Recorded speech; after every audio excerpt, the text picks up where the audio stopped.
Jour de ciel gris pour un voyage en zone rouge. À quelques kilomètres de la centrale de Fukushima, la délégation traverse un paysage de désolation.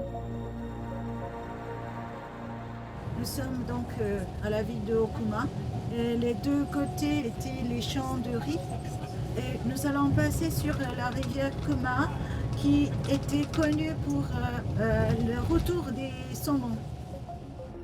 Les premières habitations apparaissent, elles sont barricadées. Tout est fait pour dissuader les habitants de revenir. Nous comprenons vite pourquoi. Ici, nous sommes au maximum de dose d'irradiation, 5,4 microsieverts. Décrié pour sa gestion de la catastrophe, l'exploitant de la centrale nucléaire TEPCO accueille la délégation. Je suis responsable afin que TEPCO assume son rôle pour la reconstruction de la région ainsi que le démantèlement de la centrale de Fukushima. De retour au Japon, les membres des commissions locales d'information de la Manche s'apprêtent à pénétrer pour la première fois sur le site de la centrale accidentée. Tous sont munis de dosimètres. C'est toujours une certaine émotion de considérer un accident aussi important qu'il y a eu ici, de pouvoir enfin rentrer sur ce site-là. Je suis un petit peu étonné, c'est qu'au bout de 6 ans, être capable de nous faire approcher aussi près de ce site, puisqu'il y a 6 ans, moi je n'avais pas pu m'approcher, on était resté à une vingtaine de kilomètres. 1 heure de visite, montre en main. Les prises de vue sont limitées, interdiction de sortir du bus. Très vite, le niveau de radiation s'accroît pour être 10 fois plus élevé qu'à l'entrée du site, signe que la destination est proche.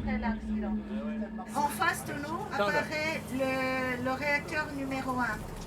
Sous cet amas de ferraille, le combustible fondu extrêmement radioactif reste toujours inaccessible. Il va bien falloir maintenant d'abord identifier là où il est, trouver exactement où il se trouve, et puis après il va falloir développer un système pour aller le rechercher. Et ça n'a jamais été fait, c'est une grande première. Donc il va bien falloir trouver des méthodes qui vont permettre d'aller rechercher ce corium. Un chantier de 40 ans au moins qui mobilise 6000 employés. On se rend compte de la catastrophe que ça peut être et qu'on n'est pas encore sorti de l'auberge. Donc le tsunami est monté jusqu'à 17 mètres. Bunker antisismique, moteur de secours rehaussé pour prévenir toute inondation, la France a tiré les leçons de Fukushima. Un travail auquel ont participé les membres de l'ACLI à travers un livre blanc. Mais ce jour-là, ils s'interrogent, il reste beaucoup à faire. Moi, parce que je connais des centrales de notre région, on voit déjà la difficulté en termes de travaux pour accéder à l'EPR. S'il y avait en plus un accident sur la même centrale, je ne sais pas comment on pourrait le gérer. Il n'y a qu'une seule route, c'est mal national. Comment préparer l'évacuation des salariés mais aussi des populations si un tel accident survenait en Normandie?